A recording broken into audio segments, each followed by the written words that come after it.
저는 계속해서 시편 23편 말씀을 계속 나누고 있습니다.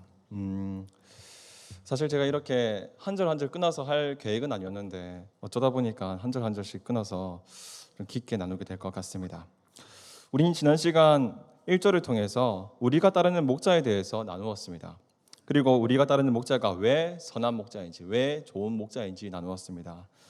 그 첫째는 목자는 나를 깊이 아시는 분이었기 때문입니다. 그냥 먹이만 주고 끝내는 그런 사육사가 아니라 나의 모든 것을 아시고 나의 필요한 모든 것을 공급하실 수 있는 분이다 말씀드렸습니다. 그리고 두 번째로 나의 목자가 선한 목자인 이유는 나를 끝까지 찾으시기 때문이라고 했습니다.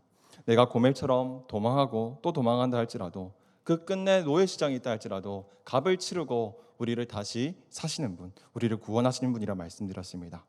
그리고 나의 목자는 나를 위하여서 자기 목숨도 버리실 수 있는 목자라 말씀드렸습니다. 세상 모든 사람은 사꾼이지만 그러나 선한 목자이신 우리 주님은 우리를 위해서 목숨까지 내어주실 수 있는 분이다. 이렇게 나누었습니다.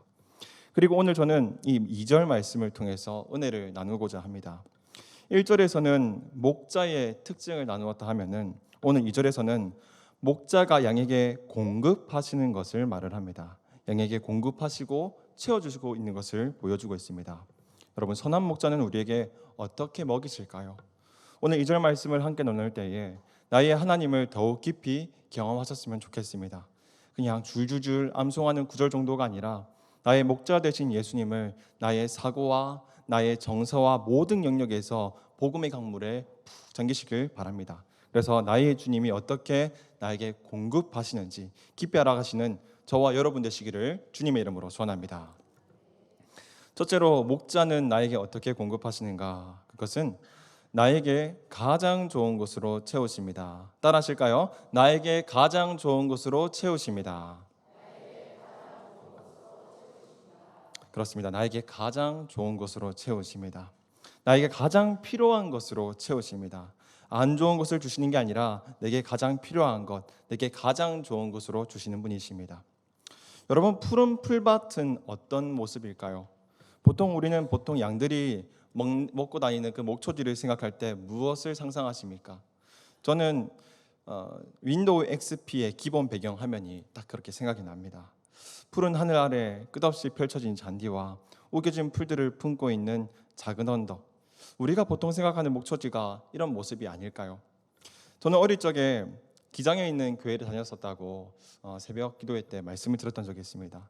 그런데 정말 어렸을 때는 기장에 있던 교회를 먼저 다녔던 것이 아니라 부산 철마에 있는, 아실지 모르겠습니다, 철마제일교회라는 고신측 교회에서 다녔습니다. 아버지와 오총 당숙 되시는 목사님이 섬기셨던 교회였는데요.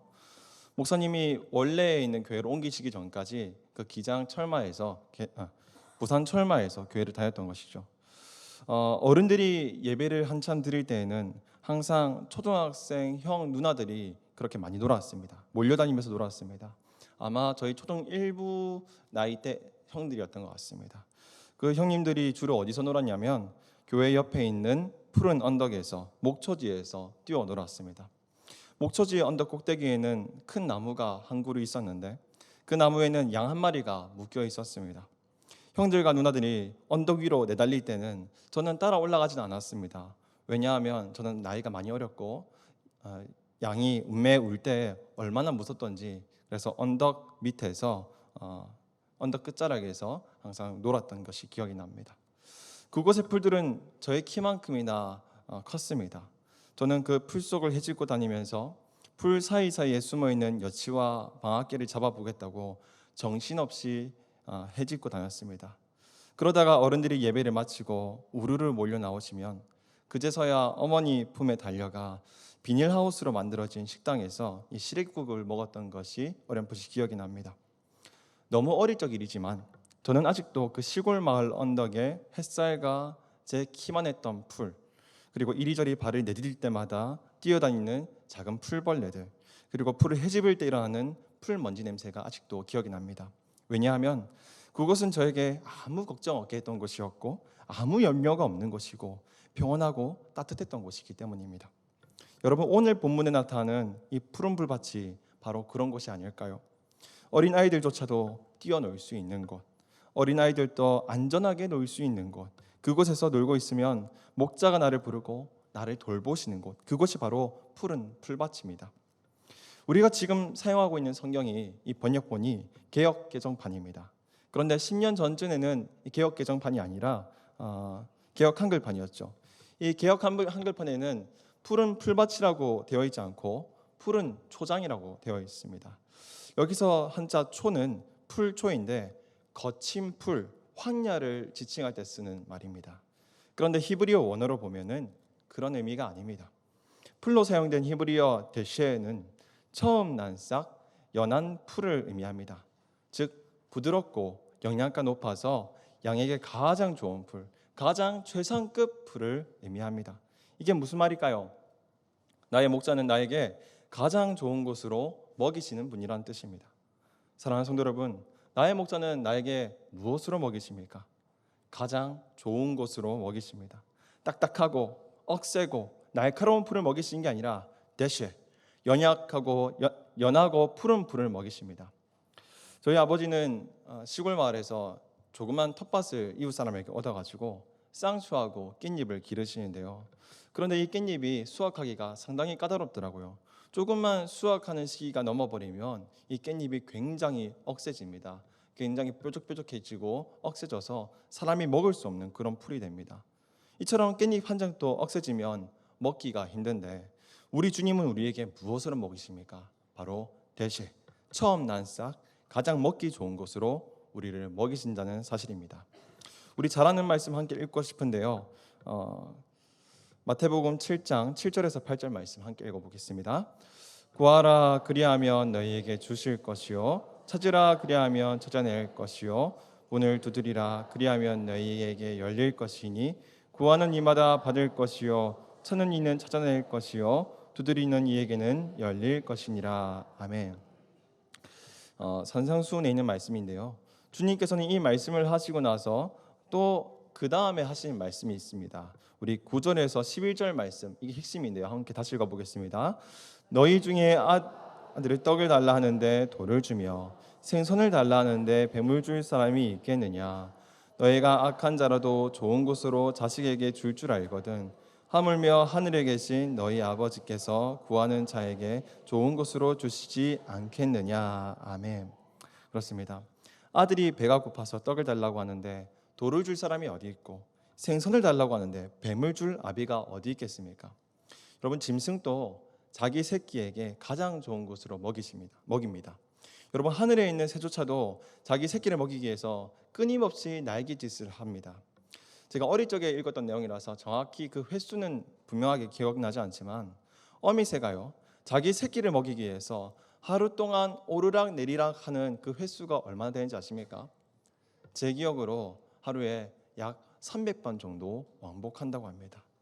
이렇게 짐승조차도 자기 새끼에게 좋은 곳으로 먹이려고 하루에 수백 번의 날개짓을 하는데 하물며 하늘에 계신 우리 아버지께서 우리에게 더 좋은 곳으로 공급하시지 않겠습니까? 한국 전쟁 때 있었던 일입니다. 전쟁이 계속되면서 우리나라에 수많은 고아들이 생겨나게 되었습니다. 그런데 참 감사하게도 그중 많은 고아들이 이 미군의 손에 의해서 미국으로 입양을 가게 되었습니다. 그래서 그렇게 모아진 아이들이 이 미국으로 건너가기 전에 한 곳으로 모여져서 이 미군들이 아이들을 따뜻한 물에 씻기고 그리고 저녁도 배불리 먹여서 편안한 잠자리를 이렇게 내어 주었습니다. 그런데 아이들이 도통 잠에 들지 않는 겁니다. 아무리 기다려도 잠에 들지 않는 겁니다. 그래서 그 이유, 그 까닭을 궁금해했던 미군이 통역을 불러다가 아이들에게 그렇게 물었습니다.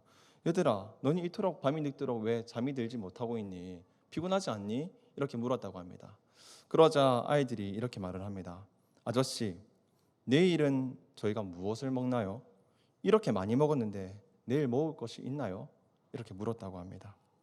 이 아이들은 부모를 잃고 길거리에서 고아로 지내면서 배고픔의 두려움을 알고 있었습니다. 배고픔의 고통, 닥쳐올 배고픔의 두려움을 본능적으로 알고 있는 것이죠. 그래서 오늘 목 끝까지 먹은 것으로 가득 채웠지만 내일에 먹을 것이 염려되어서 잠에 들지 못하고 있었던 것입니다. 그래서 미군 병사가 말했습니다. 걱정하지 마라. 내일 또 오늘처럼 배불리 먹게 해줄게. 그리고 너희가 미국으로 건너갈 때까지 너희들이 입을 것과 먹을 것이 충분하기 때문에 염려하지 마라. 이렇게 말을 했다고 합니다. 그렇게 해서 몇몇 아이들은 잠들었는데 여전히 불안해서 잠들지 못하는 아이들이 있었다고 합니다.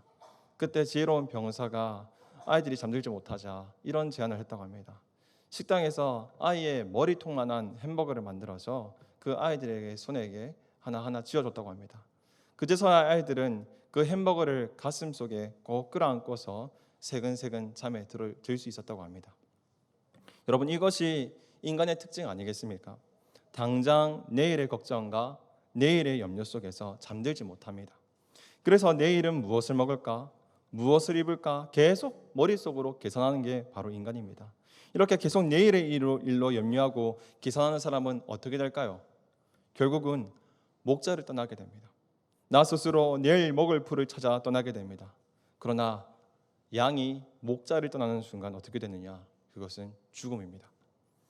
여러분, 예수님이 가르쳐 주신 기도가 담겨 있는 이 산상수훈을 쭉 한번 기회가 되시면 읽어 보십시오. 마태복음 5장부터 7장까지의 내용인데요. 쭉 읽어 보시면 하나님 나라에 대해서 증거하고 계십니다. 근데 그 가운데 가장 중심에 있는 6장은 예수님께서 기도에 대해서 가르치시는데 그 기도의 내용을 보면은 굉장히 깜짝 놀랄 만한 내용이 있습니다. 굉장히 세속적인 이야기가 기록되어 있기 때문입니다. 예수님께서는 거룩한 하나님 나라를 가르치시면서 왜 이렇게 세속적인 이야기를 하실까요? 우리 한번 읽어보겠습니다. 마태복음 6장 24절에서 25절 말씀입니다. 한 사람이 두 주인을 섬기지 못할 것이니 혹 이를 미워하고 저를 사랑하거나 혹 이를 중히 여기고 저를 경히 여김이라. 너희가 하나님과 재물을 겸하여 섬기지 못하니라. 그러므로 내가 너희에게 이르노니 목숨을 위하여 무엇을 먹을까 무엇을 마실까 몸을 위하여 무엇을 입을까 염려하지 말라. 목숨이 음식보다 중하지 아니하며 몸이 의복보다 중하지 아니하냐. 아멘. 우리가 방금 읽은 말씀 가운데 이 세속과 관련된 것이 세 가지가 있습니다. 첫째는 재물, 맘모나스, 목숨, 피지케, 그리고 마지막으로 몸, 소마입니다. 이게 다 무엇입니까? 내일 당장 먹을 것을 살 돈과 당장 육체의 배고픔의 문제와 영혼의 염려들을 말하고 있는 것입니다. 왜 예수님은 거룩한 하나님 나라에 대해서 가르치시면서 왜 이렇게 인간의 개인의 안위에 대한 이 세속적인 것들을 말씀하실까요? 그것은 우리는 구원받은 그리스도인이지만 그러나 여전히 세속 안에서 세상의 권세 아래에서 오늘 또 살아내야만 하는 그런 비천한 존재이기 때문입니다. 교회를 다니고 있고 예수를 믿고 있고 지금 또 이 시간 또 말씀을 들으면서 은혜를 누리고 있지만 예배를 마치고 돌아서면은 당장 내가 내일 먹을 것과 세상의 염려 속에 여전히 마음속이 요동치는 그런 존재이기 때문입니다. 우리 주님은 그런 우리의 존재를 너무나 잘 아시기에 우리에게 하나님 나라 백성의 기도를 가르치실 때에 우리가 실제 살아가 있는 세상 속에서의 그 염려들을 말씀하고 있는 것입니다. 하나님 나라 백성들아, 선한 목자를 따르는 양은 맘보나스, 물질의 염려와 피스케, 영혼의 염려와 소마, 육체의 염려 속에 우리가 걱정할 필요 없다. 내일의 염려 속에 우리가 빠져 살 필요가 없다. 이것을 알려주기 위한 것입니다. 우리 에스겔 34장 말씀을 읽어보겠습니다.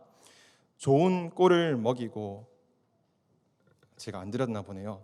제가 읽어드리겠습니다. 좋은 꼴을 먹이고 그 우리를 이스라엘 높은 산에 두리니 그것들이 그곳에 있는 좋은 우리에 누워 있으며 이스라엘 산에서 살찐 꼴을 먹으리라. 내가 친히 내 양의 목자가 되어 그것들을 누워 있게 할지라. 주 여호와의 말씀이니라. 제가 방금 읽은 이 에스겔 선지자가 했던 이 말은 예수님을 예표하는 그런 말씀입니다. 그런데 예수님을 뭐라고 표현하고 있냐면 예수님께서 친히 나의 목자가 되어주신다고 말을 합니다. 그리고 나의 친히 목자가 되어주신 주님께서 우리에게 살찐 꼴을 먹이시며 그리고 누워있게 하신다고 말을 하고 있습니다. 이것이 바로 오늘 우리가 읽은 시편 23편 2절에서 고백하는 대세, 그가 나를 푸른 풀밭에 누이시며의 고백이지 않습니까? 사랑하는 성도 여러분, 오늘 내가 염려하고 있는 것이 무엇입니까? 그리고 내일 내가 염려할 것이 무엇입니까? 눈을 감아도 보이고 눈을 감아도 생각나고 그것이 걱정스러워서 나를 잠 못 들게 하는 염려는 무엇입니까? 무엇을 먹을까? 무엇을 마실까? 무엇을 입을까? 도대체 무엇으로 염려하고 있습니까? 그 모든 염려들을 주님께 털어버리시기를 소원합니다. 내일 일을 주님께 맡겨드리시기를 소원합니다. 그것이 바로 목자가 양에게 바라는 자세입니다. 사랑하는 성도 여러분, 나의 목자는 나에게 어떻게 공급하십니까? 가장 좋은 것으로 공급하십니다. 이것을 믿으시기를 소원합니다. 그럴 때에 주님께서 우리의 삶 가운데 주장하시고 날마다 새로운 것으로 좋은 것으로 공급하신 주님을 경험하시길 주님의 이름으로 소원합니다. 두 번째입니다. 목자는 나에게 어떻게 공급하시는가? 두 번째는 나에게 가장 완벽한 방법으로 채우십니다. 함께 따라 하실까요? 나에게 가장 완벽한 방법으로 채우십니다. 그렇습니다. 나에게 가장 완벽한 방법으로 채우십니다. 여러분, 양 한 마리 한 마리에게는 각기마다 효과적인 그런 방법이 다 다릅니다. 그런데 우리 목자는 양 한 마리 한 마리의 그 특색에 맞춰서 가장 적절하고 가장 알맞고 가장 적합한 방법으로 그들에게 완벽한 방법으로 공급하시고 채우십니다. 집에 애완동물이 있으신 분들의 이야기들을 들어보면 다 똑같은 짐승인데도 각자 성격이 다르다고 합니다. 어떤 고양이는 너무 도도해서 주인이 집에 들어왔는데도 쳐다보지도 않는 그런 고양이가 있고, 또 어떤 고양이는 주인을 개처럼 이제 살랑거린다고 해서 개냥이라고 불리는 그런 고양이도 있고, 요즘엔 또 SNS에 굉장히 유명한 스타 고양이가 있더라고요. 그 고양이는 주인이 침대에 누우면 자기 엉덩이를 주인의 머리에 갖다 대더라고요. 그런 고양이들도 있습니다. 그래서 고양이보다 성격이 다 다르고 각기 특징이 다 다른 것이죠. 요즘 사람들이 같이 이제 교제 시간을 보내면 꼭 꺼내게 되는 주제가 하나 있습니다. 그것은 MBTI입니다. 서로가 서로 대화하다가 어느 정도 대화가 무르익어가면은 이제 파악이 됩니다. 이 사람은 E인지, 또 이 사람은 I인지, 또 이 사람은 F인지, 또 이 사람은 T인지, 이런 것들이 이제 눈에 좀 얼추 맞춰집니다. 저도 이제 그렇게 대화를 하다 보면 참 재미가 있더라고요. 그런데 이 MBTI 16가지 유형이 마치 변하지 않는 진리인 마냥 사람을 그 안에 집어넣어 버리고 그 사람을 그 어떤 한 유형으로 재단하고 정의해 버리면은 안 됩니다. 너는 I라서 그래, 너는 E라서 그래, 너는 F라서 그래, 이렇게 우리는 함부로 재단할 수 없습니다. 왜냐하면 하나님은 우리 한 사람 한 사람을 창조하실 때에 그저 이 16가지 틀에 맞추어서 우리를 창조하신 것이 아니기 때문입니다. 하나님은 우리 인간을 만드실 때에 각 사람마다 각각의 특징과 각각의 생각과 누구도 함부로 특정할 수 없는 특별한 존재로 창조하셨습니다. 예를 들어서 저는 MBTI를 검사했을 때 ENTP가 나옵니다. ENTP가 T가 나오죠. 보통 T가 나오면 너무 이성적이라서 감정적인 공감 능력이 떨어진다, 이렇게 평가를 하더라고요. 그러나 저는 다르게 생각을 합니다. 사람들이 제게 네가 하나님께 받은 달란트는 무엇이니 물어보면은 저는 이렇게 고백을 합니다. 저는 하나님께 성도를 공감할 수 있는 달란트를 주셨습니다. 저는 이렇게 고백을 합니다. MBTI로 봤을 때는 저는 T 성향이기 때문에 T는 이성적이라서 사람을 공감을 할 수가 없습니다. 그러나 저는 하나님께서 제게 공감하는 달란트를 주셨다고 믿습니다. 성도의 상황을 공감하는 달란트를 주어서 그 어떤 사람도 함부로 판단하지 않게 하시고, 그 사람이 지금 이렇게 보여도 눈에 보이지 않는 이면에는 어떤 상황이 있는지 알게 하시고, 그래서 그 사람의 다름을 알게 하고 공감케 하시고 이해하게 하셔서 그 영혼에게 가장 필요한 기도를 하게 하시는 그런 달란트를 주셨습니다. 사역자인 저에게는 참으로 감사한 그런 것이죠. 이처럼 우리 하나님은 한 사람 한 사람마다 각기 다르게 창조하셨습니다. 사람을 16가지 유형으로 찍어내듯이 만드신 것이 아니라 전 세계 80억 인구 각각의 사람마다 모두 다르게 창조하셨다는 사실입니다. 그래서 각 목자는 각각의 양에 대해서 가장 효과적인 방법들을 우리 주님은 알고 계십니다. 그래서 각각의 특징을 가장 잘 아시는 주님께서 나에게 가장 적절하고 가장 완벽한 방법으로 채우시고 공급하시는 것이죠. 오늘 읽은 말씀 본문에 쉴 만한 물가로 인도하신다, 이렇게 말을 하고 있습니다. 그런데 이는 히브리 성경에서 말하는 뉘앙스를 그대로 담고 있지는 못하고 있습니다. 우리가 보통 쉴 만한 물가를 생각할 때 어떻게 생각하십니까? 휴양처에서 계곡물이 시원하게 흐르는 것을 생각하고 있지 않습니까? 그런데 그런 의미가 아닙니다. 히브리어 원어로 보면은 메누하트라고 하는데, 히브리어 메는 물이란 뜻이고 메누하트는 머물다, 정지하다라는 뜻입니다. 즉 매 메누호트는 세차게 흘러가는 그런 물이 아니라 머물러 있는 물, 움직임이 없는 물을 의미합니다. 그래서 KJV 흠정역 성경에서는 still water, 정지된 물, NIV 성경에서는 quiet water, 조용한 물을 의미하고 있습니다. 왜 선한 목자는 우리에게 공급을 하실 때 왜 정지되고 고요한 물가로 인도하셔서 먹이시는 까닭은 무엇일까요?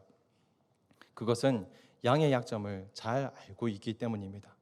그래서 우리 각자에게 가장 완벽한 방법으로 먹이시기 위해서입니다. 양은 기본적으로 물을 무서워하는 존재입니다. 보통 동물들은 물에 빠지면 자기가 헤엄을 쳐서 밖에 나오게 되지요. 동물의 왕국을 보니까 정말 물겁고 물같기도 없는 얼룩말이 자기 알아서 물에 빠져도 잘 헤쳐나오더라고요. 그런데 양은 그렇지 않습니다. 물을 무서워합니다. 왜냐하면 양이 물에 빠지게 되면 100이면 100 모두 거의 다 익사해서 죽기 때문입니다. 왜냐하면 다리도 짧을 뿐더러 무엇보다 그 양의 털에 물이 이렇게 머금게 되면 몸이 무거워서 탈출할 수 없기 때문입니다. 그래서 양은 본능적으로 물을 무서워하는 존재인 것이죠. 그런데 우리 목자는 어떤 분일까요? 그런 우리의 모든 약점을 모두 아시는 분이라는 사실입니다. 양의 약점을 알고 있는 목자는 양이 목이 마를 때에 양떼를 이끌고 물가로 갑니다. 그러나 양들은 흐르는 물을 먹지 않습니다. 무섭기 때문이죠. 그러나 목자는 결코 세차게 흐르고 있는 개울가에서 물을 먹으라고 강요하지는 않습니다. 야, 이것도 못 먹냐? 다 틀어놓은 밥상에 왜 먹질 못하냐? 그래 너 아직 살만하지. 목말라 봐라. 네가 안 먹고 배기나. 이렇게 하는 분이 아니라는 겁니다. 결코 몰아가듯이 흐르는 물 가운데 들어가라고 윽박지르는 분이 아니십니다. 왜냐하면 선한 목자는 양을 잘 알고 있기 때문입니다. 양이 물을 무서워하는 건 죄의 문제이거나 어떤 고집이거나 불순종의 문제가 아니라 타고난 기질과 타고난 본성이라는 사실을 알고 있기 때문이죠. 세상 사람들은 우리의 약점이 있으면 그것을 가지고 공격합니다. 세상에 니 그것밖에 못하냐? 너는 왜 이렇게 생겼냐? 너 그 정도 실력밖에 안 되냐? 약점을 가지고 공격을 합니다. 하지만 선한 목자는 그렇지 않습니다. 우격다짐하듯이 우리를 몰아붙이는 분이 아니라 우리의 각자의 기질에 따라 가장 완벽한 방법으로 우리를 이끄시고 공급하시는 분이라는 것입니다. 저는 아직 자녀가 없지만 부모님들은 항상 이렇게 말씀하시더라고요. 자녀는 결국 내 뜻대로 안 되더라. 이 말을 많이 하시더라고요. 공감하시죠?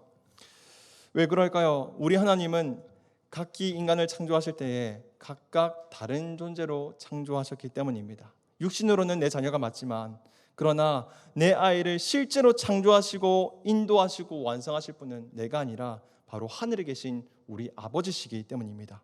그래서 내 자녀를 가장 완벽하게 하시는 분은 내가 아니라 하나님이라는 것이죠.